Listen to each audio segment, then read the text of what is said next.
competitive Fortnite game. The early game, the mid game, and the late game. And what different players have as their goal during these stages in order to achieve the ultimate goal of Victory Royale. Let's start with the to secure their chosen landing spot and maximize their loot potential. In competitive Fortnite, every game matters, so players try to strike a balance between quality opportunity and safety so as to not waste a game by being eliminated early. You drop a high loot POI like Retail Road or Paradise Palms, or land at a safer POI on the edge of the map. The less players drop because of less loot. Regardless, the goal is common, whether you take a passive approach by looting safely on the side of the map, or an aggressive and risky approach by letting others loot for you and finding early elimination. Now that we know what the early game is, what should we be looking out for during this stage? First things first, being contested. The first realization players make when landing is whether you're being contested or not, to prepare for the upcoming possible fight. Trios want to try to force your opponent into the more disadvantageous position to cut off the loot potential. Either they have to make a desperation push, or they're stuck with less loot that you can easily clean up. That's just the beginning, as even though it starts off high intensity with all the different POIs being contested, it quickly slows down as the rotations begin with full zone. Looting doesn't end here, and most competitive players will have a loot pack which optimizes their possibility for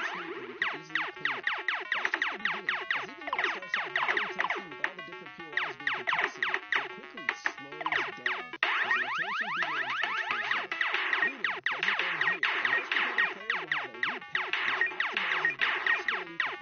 crucial mobility and weapon upgrades. Thanks to the new battle map feature in the replay mode, you can study these loot packs and rotations quite easily these days. So go check that out with any replay from the Fortnite Champion Series by going to the Compute tab and finding it before you play. It will vary from game to game, but generally, the looting in mid-game around the middle to end of second zone. The mid-game is the calm before the storm. Before the storm circle gets too small and it forces the engagements. Most players' goals are positional, but in some cases, depending on how the early game runs, you again have to strike a balance, this time between looting and farming, or going for the best position. Looting can include playing extremely aggressive to only send all their players loot. In trios, it's much harder to play that aggressive playstyle, since fights take longer and cost more. You want to be efficient with any rotations or fights you have to take. You don't want to spend your precious mobility, valuable resources cold hard. This is why you'll see a lot of the top players look directly for center zone in the mid-game. When you're in the center zone, you end up giving yourself the most chance of being the next storm circle when it gets revealed. You then have to go less distance and thus spend less reserves. Finally, the end game. The most exciting, hectic, thrilling, and difficult part of competitive Fortnite. Experiencing an end game can be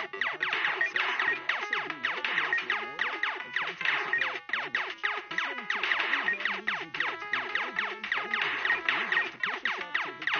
hard to process, but it can also be one of the most rewarding and fun times to play and watch. This is when you take all the advantages you built in the early game and mid-game and use them to push yourself to a victory royale and also find as many eliminations as possible. In the current Fortnite Champion Series format, every elimination matters, just like a game mode card. Cacophony of tunneling, mobility usage, and shots being fired, you'll see teams go for the ever so advantageous high ground, where they can tunnel very cheaply and have the most opportunity on the rest of the server for elimination, as they have the top-down view. You also see teams call out the need to find a good layer, which is away from other players, both above, below, and horizontally from you. You'll see teams desperate for the extra materials to last them through to the full zone closure, going for impact eliminations, where they can top off on resources and power weaponry of their fallen opponents. So, whether you're watching or you're joining us on the field, take stock in the stage of the game.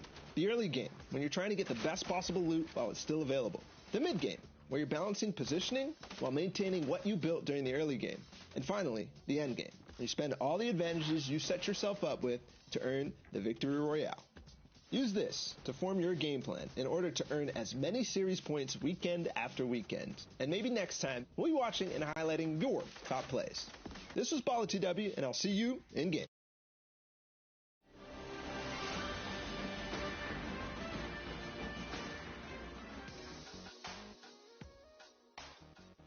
Hey guys, Shadow Wager here, bringing you a breakdown on one of the most dynamic, flexible, and clutch items every trio is utilizing in the Fortnite Champion Series, the Shockwave Grenade.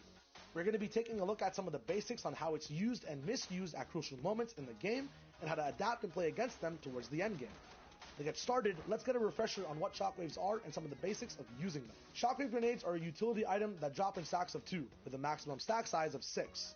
When thrown, the shockwave launches anyone within its tile and a half radius far distances, destroying builds in the process, with the added protection from fall damage for the players who use them. The most effective way to gain maximum distance is to time your jump well with a shockwave right below you, angling yourself above it for higher vertical movement, or towards the side of it in midair for horizontal coverage. If you do use a shockwave to rotate through builds late game, you will only be able to go through about 5 layers of wood, brick, or metal before you come to a stop. When going for height, if you don't get stopped by any opposing player's builds at all, you can reach upwards of 7.5 tiles in height, giving anyone above you a surprise and changing both yours and your enemy's game plan in a split second. Although really easy to understand and use individually, once entering the atmosphere of trios and teamwork, the use of shockwaves enters a whole new dimension. There are deciding factors in win conditions if used properly, allowing for easy positioning and rotations. Using them and sticking together after the landing is efficient and gets your whole trio online, ready to fire at a faster rate compared to the rest of the competition. Saving these grenades for later use brings an element of surprise as well, and a level of shock to the whole server. Looking at 8th and 9th zones with densely packed endgames, vertical shockwaves make high ground and mid ground layers crumble, and give patient trios and surviving solos a way to counter long tarps and bases towering above them. Facing off against 3 players usually proves fatal though, as you are vulnerable throughout your whole flight and easily targeted by the trio you're trying to attack. Turbo building walls on the way up from your shockwave can work against this though, but gives your newfound height poor foundation, easily shot out and focused from below. Panicking with shockwaves in your own box and misusing them is always an irreversible mistake during the game, giving you poor positioning split away from your trio, costing you building resources, or ultimately you and your teammates their entire health and shield pool if used at the absolute incorrect moment. To counteract the chaos from shockwaves, new and clean strategies are put in place to negate the negatives and potential mishaps in certain situations. When going for height, separately boxing up before using the shockwaves and going for height then allows you to have power in numbers as 3 players get a vertical rotation together, overwhelming the competition. Discovering new positioning and shockwave throwing angles and targets within your box might keep your trio and teammates closer together when using one shockwave to rotate, saving crucial mats and attracting less attention during your mid-game rotations. You also save your total shockwave count by doing this, allowing for more opportunities to challenge high ground, grief low ground in the endgame, or rotate in mid-game. Countermeasures can be taken too, such as keeping a teammate higher than normal, multiple layers above you, as in the event of a vertical shockwave, you still have someone up high who can rain down and support your trio on a retake. Keeping your own shockwaves handy is a way to counter anyone taking height off of you as well. But if both trios play mind games and the circle gets smaller, and smaller, the more likely a chance there is for a messy, repeat shockwave circus happening all at the same time. Player after player sent around in and out of the storm, off their tarp layers, and splits costing your trio more mats and resources than normal. Identifying these mistakes, staying in your lane, and watching teams move is a good way to anticipate and prevent disaster from striking before it happens. Although an item overlooked as simple mobility at first, the potential and efficiency of using shockwave grenades as a trio separates the good players from the great, and practicing, reviewing, and watching how plays are set up before they happen is a good way to keep in the loop, improve on mistakes, and get better retakes on height when using one of the most versatile items in the game. Keep your team's position in mind while breaking, jumping, and blasting into the air until you get it just right, and who knows, maybe you can have that top play or amazing clutch that saves your team while competing in the FNCS.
What's up, Fortnite fam? So first of all, sorry about that. We had a little bit of issues on our side with the European matches flushing, but there's been a ton of Fortnite action going on this morning anyway, with Middle East wrapping up their first and second heat. So we have the final results, and we're gonna hop into some of the action. And also, I just want to say, my predictions for Middle East are looking pretty good. I know Z kind of hinted at it, but you can check out on the FN Competitive Twitter and also on the YouTube some of our prediction and our preview piece we were able to go through, and we talked about what some of our predictions, particularly in the Middle East and European region, are. So make sure you get up to date on that, get what our thoughts and opinions are. But we're going to be hopping into Heat 2, Match 1 of the Middle East region in just a second here. And honestly, I'm excited. It's going to be the first time seeing Middle East in outside of the open tournament format and seeing the top teams really go at it. And honestly, looking at the heats afterward, there are a lot of big changes now up on the board here. You can see there were some differences in the predictions. One, I will say, I was the one who predicted Flame, Prime, and Hunter up there. So swap Zeke and I's names, but otherwise, Klops, Hero Kappa, and Fiesel were the favorites going through. They performed pretty well. You will be seeing them in the Middle East Grand Final tomorrow. However, Flame, Prime, and Hunter were also able to have a positive day in their heat and advance through. So predictions so far are holding steady, and it's going to be exciting once we get in. There is a different style of play, different types of gameplay from all over the regions, but enough from me. I've talked enough. Let's throw it on over to Lupo and Monster as they take you into Middle East Heat 2, Match 1. Sundown, thank you very much. Just a quick note to those at home. Occasionally we run into issues on the cast. Do your best to not get too worked up about it. You know, there's a lot of things at play here, so you have to imagine a 10-minute break is an insanely short amount of time to recover and get back into the games. As you can see here on your screen, Heat 2, Game 1 of the Middle East region just starting off. Tilted Town, a number of teams dropping down the bottom. Down here, pressure in the bottom, and the pump shotgun. An early blue pump shotgun in Tilted Down, as you can see, is honestly one of the most powerful weapons you can get. It just hits so hard for so many up-close fights, too. Such a clean shot, and that's one of the perks of landing in Tilted Town. You know you're going to get a blue. You know you're leaving a blue pump, you're leaving with shockwaves, you're guaranteed heals, like guaranteed minimal. Exactly. Not only going to get yourself some launch pads as well, so this is the place to be, especially if you want to guarantee your loadout. And you stick around just to get back to the lobby. Not much you can do there. You catch one pick, maybe you get a point for your leaderboard, basically, but. Even then, you have to lose. You have to hope it's like a solo, otherwise, you know, they're just going to get picked back up almost immediately. It's a tough spot to be in. But yeah, you're saying early game in Tilted has such a refined loot pool. The trade-off of not being able to build, or in some people's mindsets, not having to build, because you know that you can just focus on gun skill and accuracy, is such a big factor in building up an early loot. Just the early loot game is it's huge here.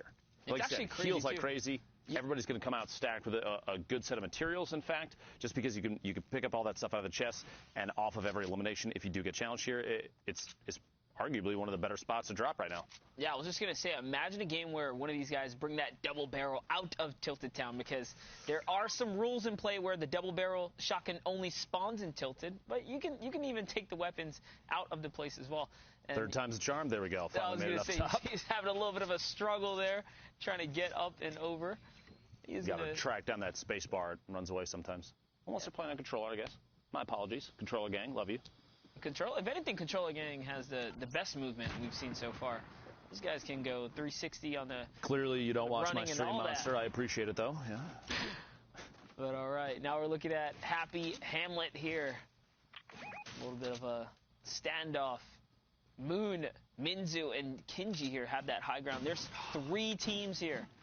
The prediction from 4 of the 5 of us, one of the players, Klops, going down in the feet up top there. You hate to see that. And if I had to guess, I actually did ME, a Middle Eastern VOD review. They land towards Junction, so they must have had some kind of problems over at Haunted Hills, but we'll talk about that in just a bit here, as Kenji uses a valuable shockwave to try and take the high ground here, and he is going to get chipped just a little bit. Such a nice pinch going on right here. And this is one of our newer competitive regions, so, you know, a little bit of catch-up, right, to catch up to the rest of the competitive scene, per se. I wouldn't even say that, honestly, because some of these players are so good, Monster. I mean, we've even watched each other grow very quickly playing the game just from watching these competitive experiences.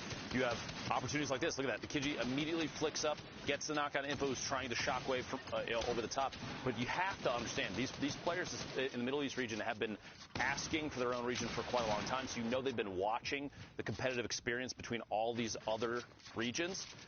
That kind of learning has to have happened big time.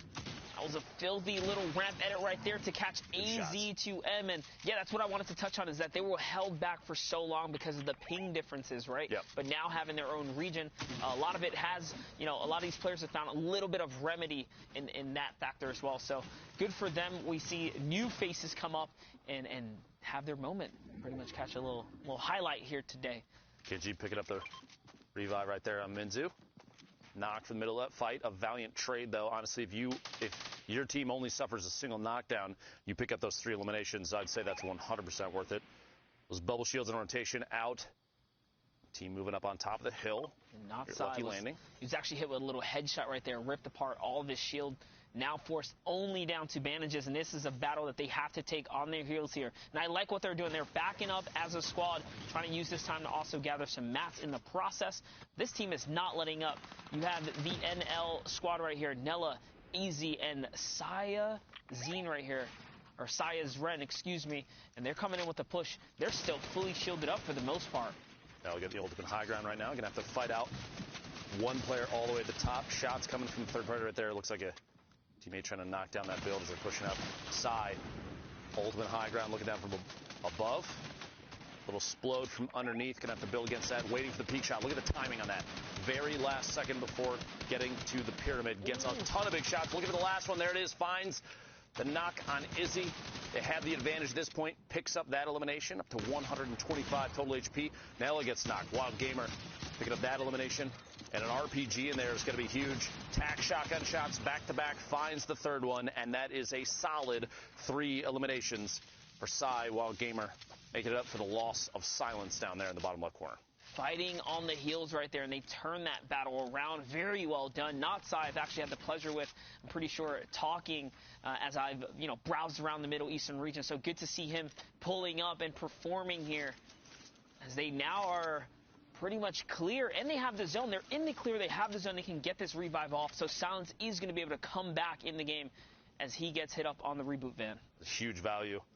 That being said, the inventory of Sai has 2 green tactical shotguns in there, some bandages, an AR, and that TAC SMG.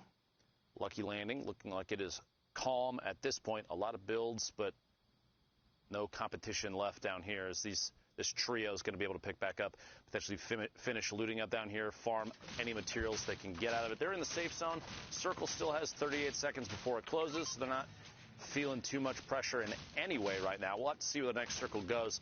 This is a good opportunity for them to build up a good buffer, materials, healing, any leftover loot that might be down here, and make their way onto the next safe zone without much issue. Meanwhile, Suber, Sammy, and Dream pushing from outside of the storm. Yep. The far east drop here in the desert. Such a weird place to play as well. The moisty palms where you can't just crouch freely. You have to be very cautious. A lot of the competitive players opting to unbind the crouch just in case. You know, you don't want to make any mistakes there.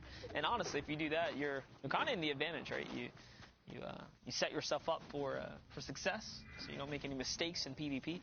I know myself, I tend to crouch in fights all the time. You don't really realize it till it happens, but it's a tough break when it does happen, I'll say. Looks like an attempted shockwave to avoid a fight there, but Saber does get the pick there. A knockdown is rotating into the storm. Trying to get to safe. It's going to be a nice little knock there. He's going to replenish his health up. There is a player outside of the storm line. It's going to be his teammate, Will, who's waiting nearby. And you can see over at the other kind of crater there to the left where you can farm up all the stone.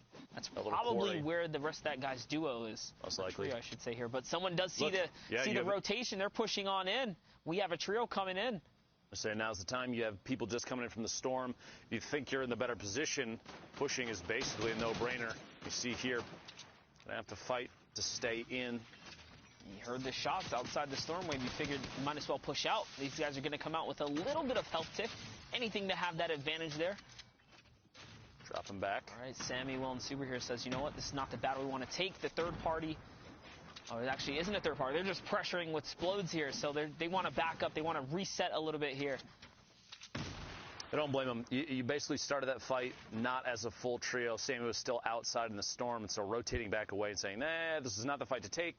We're not exactly in the best spot. Plus, if you think about it, they did force that team, the team that applied pressure from inside the safe zone, to burn through some traps. There's some zap traps in the wall, so you've gotten rid of those, cleared those out of the inventory, which is great for later in the game.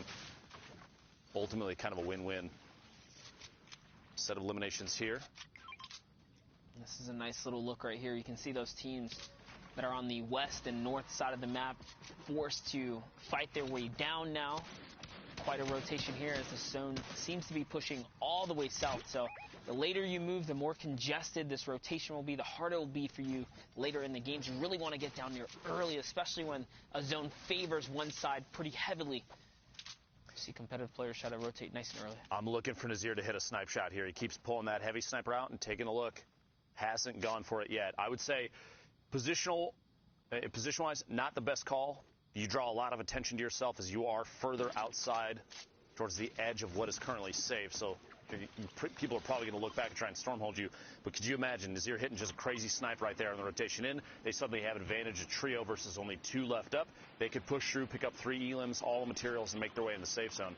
And this is actually very interesting right here. FHD actually opened this battle up with a heavy snipe. They catch the knock, but they don't even collapse to kind of seal the deal. They say, you know what, instead, we're going to focus more on the zone here. They're going to get ahead. So they use that little bit of distraction, downtime, and chaos to get ahead of the zone here. It's probably still going to convert if they can get to the zone first and then turn the battle back around. Depends on how fast the storm is moving on this edge. They are closer to the short side, so it's moving slower.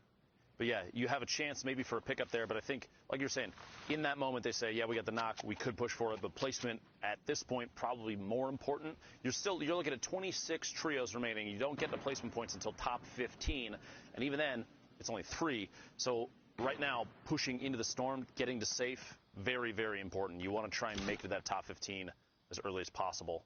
Get to a safe spot so you can sit and wait. You saw a little bit of a storm surge warning there as we're approaching Zone 3. You have to be cautious when there's over 70 players to the Zone 3 ratio. Storm surge will start to tick. So there's only one trio probably affected right now. This trio here is completely safe, 105 damage above. But anything can happen. They can get pushed by the wrong ones. The other team can jump into a fight. So at this point, only one player needs to go down, too. And we might actually find it. There it is. What a snipe.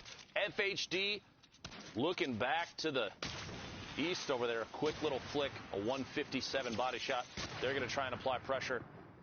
The teammate up top trying to secure, maybe get a chance for revive. Stinks. They actually used a lot of resource just to try and keep that player safe right there. He chucked back the zap trap and the stink. So using all, if not most, of their throwables right there just to hold the power squad down here in the factory area. And this is the second time now they've caught a knock, and they haven't quite, sieged the moment. Very patient. Will it bite them in the butt later on, though? Honestly, I think that's the smartest play, because you see right now, all 3 of those players up on the hill are stacked up next to each other, and they may have seen, because you had people that were rotating in, I believe that's southeast of the little factory area they're in right now. So they get the knock, yeah, but you're down below. Your only option basically is to try and take shots on the structure and get the knockdown player exposed and immediately eliminate. If you don't get that player's crawling back and using the line of sight on the hill. Plus you have other people that they're going to see that and a chance for third party. I would rather see these players do exactly what they're doing right now and sit inside the build, do all the wall replaces, and wait just a minute, because what might happen, and you see on your minimap, that almost is the call there, that trio, the one that they got the knock on, there's a team further outside. They're going to get pressure from the back. They have a chance to sandwich. That might be eliminations that they can pick up later rather than applying pressure and maybe getting third party themselves. I almost also want to say, though, that's the same team as done got sniped twice by FHD, so he's a magnet for the heavy sniper. Got to be careful, buddy. Little rivalry tuck the head down. You got to duck.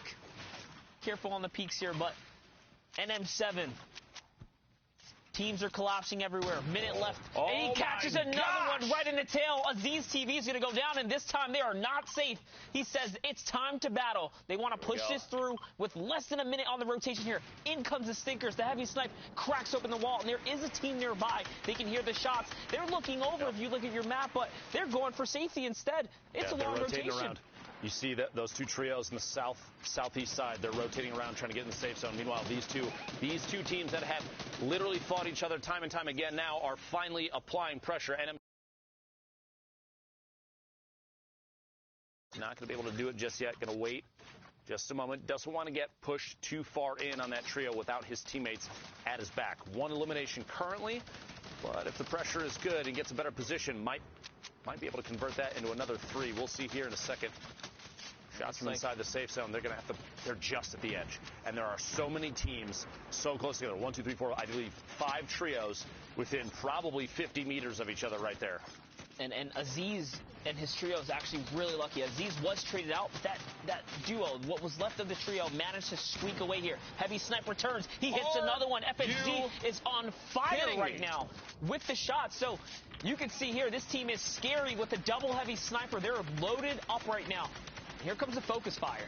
A trio focus fire is big, but FHD pays the price. Another team up behind. This is what I was saying. 5 trios in one, basically 150-meter circle is so tough because as soon as you start spraying on one, everyone's going to look at you and say, you're exposed right now and you're not looking at me. It might be the time to take a shot. Imagine if instead of AR spray, that was a heavy snipe. That could have been an immediate knock, and then suddenly the tables are turned on this team from Power. That's right, but it's okay. Power has plenty of heals to spare here. You saw he did manage to pop 2 big pots right there, so the squad kind of hooking him up. They still have 6 chug splashes. They have, slurps for the road. They're very, very set up right now. With how close together they are to other teams, I'm surprised they're not using... They have 11 chug splashes. Use even just one of those just to top off one player and get your last one to only 5 HP missing, because if you're in a bad spot and you start getting beamed, you're going to want every single HP that you can get. Oh, the double snipe, double heavy. Here we go. Looking for it. Finds the first one. Beams, and not side goes down. Straight into the launch pad to rotate into the circle. This trio's playing very, very well. Notsai should have known better than to sit still in a 1-by-1. That is one of the risks you take, especially in trios. There's way too many eyes focused on the field here. There's no way you can sit still in a box. That's the price you pay right there. FHD, Yonce, and NM7 doing a fantastic job right now holding the server down. Really, they're dictating the pace right here with all pressure, all fire coming in. This is the most active trio we've seen so far in the server. The east side of the map basically belongs to them thus far. There is that team. You saw them look up above on top of the hill looking down. You got to be very careful on the angles. Would not be surprised if there's a chance shots come down from the top. NM7 getting shot. Team from NES over there. Getting back. One tap just past them. You look very top middle of your screen. That's the team I was talking about. They're all the way up top. They have a zip. They have height advantage. The little window peak on the brick wall that's edited right there, just out of screen now. You also down in Happy Hamlet have Minzu, Moon, and Kinji. The ultimate high ground down here. Number of teams underneath. This is actually a fantastic loadout as well. 6 shockwaves, 2 shield bubbles. They're set up so pretty up here. Nice little headshot right there from Kinji's going to put some hurting on that team right there. They do have a heavy snipe to crack open the build as well. Snake, someone tries to take that high ground. He's going to eat a couple of bullets for the sandwich right there as Sultan goes down by Kinji. Nice reaction speed right there. That shockwave play was not the one to do. A valiant effort, but did land right in the middle of a trio, all kid to the teeth. Kinji has that shield bubble out. Looking to potentially make a rotation soon. We'll have to see here. I almost want to see one of these players toss it straight up, knock it down onto their own head, and make a move with it at the same time. So he puts the bubble down so that their pad doesn't get taken out. So he says he's gonna set that up for the safety measure right there, and just like that, they are able to skate away and get to the next safe zone here. Nice long rotation, perfect launch pad. Not a single one of their teammate was affected or shot on that rotation right there. So that was a very clean pad away. See Power still solid right there. Toggle, Eska, Another player from one tap's going to get taken out right there as Toggle's chucking in all of the grenades right here. Flexi goes down. Iki gets taken out right there, and he catches another knock. That's a triple knock with the grenades right here. He's just letting them go. But grenades are pretty good, especially when you have so many players stacked together. You have your teammates spray down the walls where you're tossing those things. And just look at the map. They're all in the same spot, so naturally you're going to hit someone. We're about to get into placement points here. Just before we cut, we have 16. There you go, 16 trios remaining. As soon as we get to top 15, everybody picks up a set of points, 34 players total, which means a lot of these trios are no longer trios. You have quite a few single or duo players left at this point as the feed's still lighting up. Players are now forced to the northwest side. Oh, I see. It looks like they're setting up a shockwave, right? Are they trying to set up the perfect shockwave kind of play here, angling the structures? Craftsmanship is key, just as a reminder. It's important to set it up properly so that everyone can get on out, but it looks like there's no time left. No time. They're just going to have to go ahead and throw it down. It's going to be a very scuffed shockwave here. But honestly, Sigil that's not pulls it bad. off. Yeah. Sigil with a big move there, landed literally in a set of builds already, and there's edits set up. He now has a bubble shield to protect. He can look back and try and help his teammates if he needs to, or make a move here. He's going to try and build up to his duo. And Eska does get taken out there, so Toggle is going to get in a little bit of a 1v1 right here. Someone with a box out is trying to look for that replace wall. You have to wait for it. Nice shot. Noor's going to eat the big pump to the face right there. He's going to put him right down. There's nothing he can do. He kind of asked for it. Literally just waiting. Just waiting for the edit. You know it's going to happen. Just wait for the edit. It's boxed in. Going to have to try and get ahead of this storm. Down to 13 HP. Traps down. He does have the splashes, but it is not enough. That trio goes down. Looks like in 13th place. 12 trios remaining as the rest of the field shockwaves, tarps, and launch pads towards the next safe zone. And now we're looking at the end game, Zone 7 here. You have your teams already situated up in the high ground. Shockwaves are already flying all around you here. Power and M7, we're jumping back in. We saw land some ridiculous snipes earlier today. He does still have that heavy sniper. Someone is going to sneak up behind them, but they have a nice little pinch right there. Great white shot right there. Doc Lupa, he catches Anatomy with a quick cleanup and quick reaction speed right there. It's actually two that fall down to them. And they're still a full trio. Big hit. Quick little splash. Put another 20 across the board. All three teammates sharing that heal. Excellent call. These rotations in. Trying to get these quick edits and try and tarp while your teammates are still with you. He's out of mats. And healing. That's big. Yeah, no mats left. And M7 is empty now. They're going to have to trade off who's doing what on the team. Still making moves, though. Bubble shield there. Plus, the zone is right at their back. Player dropping in. Same floor behind. Rotating out in the storm. Trying to stay safe, but can't quite find it. Back into the safe zone here. As NM7's looking back. This is a great opportunity. If he had held that for maybe 2 or 3 more seconds, he might have had another shot on the player that did get the knockdown underneath. Big movement into the safe zone is key here, but he's only sitting on 3 builds. He's got 3 metal builds remaining. 9 points, and there's six trios left. A trap behind, just in case somebody tries to drop down in, but it does get broken. Player underneath. It is basically chaos at this point.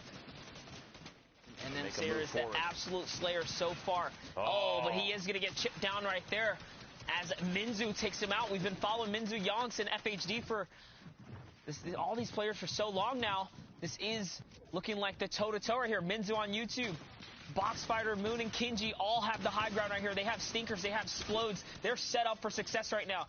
Here comes a quick edit. Minzu's trying to get this peek right here. Is he going to be able to connect? No, the shockwave pushes him out. In comes the firing. He doesn't have time to push it all the way through. It's going down.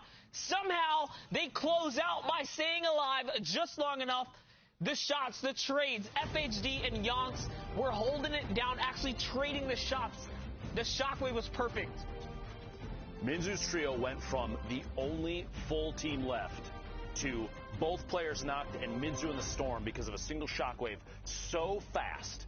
I think nobody on that team saw that coming. Absolutely ridiculous. Last couple seconds there. Now, just take a look back and really give us some detail.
Hello.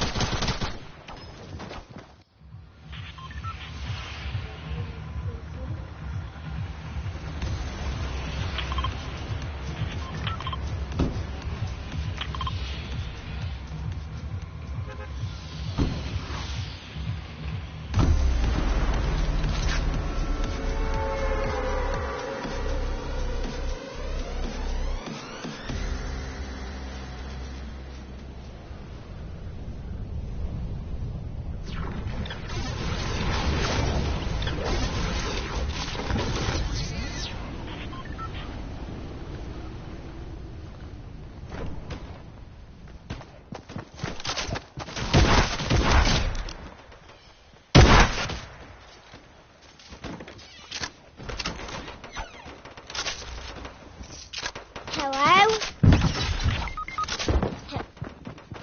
What's your name?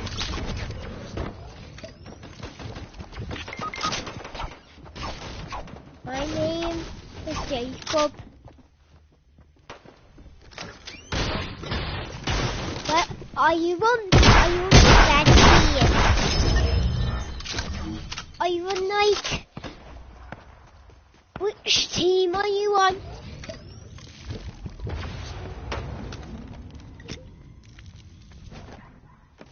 Yeah. Which country you on? Which country? Which country are you living in?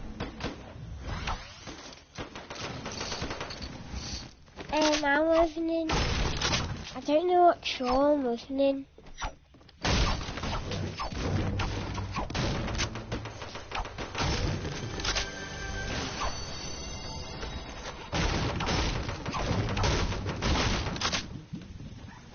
I'm in England. Okay, I'm in England. I remembered.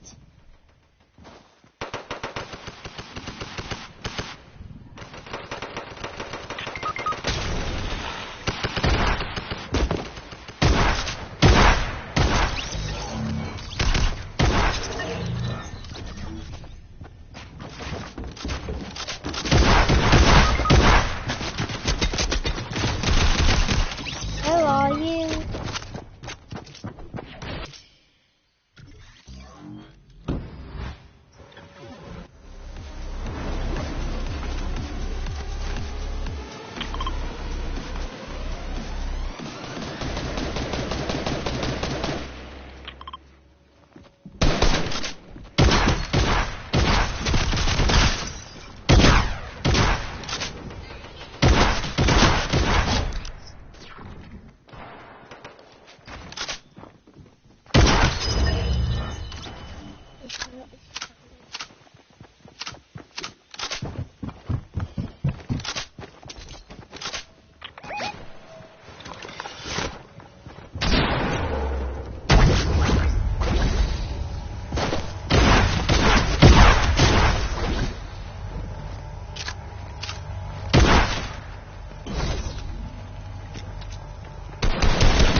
I don't know where you are.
You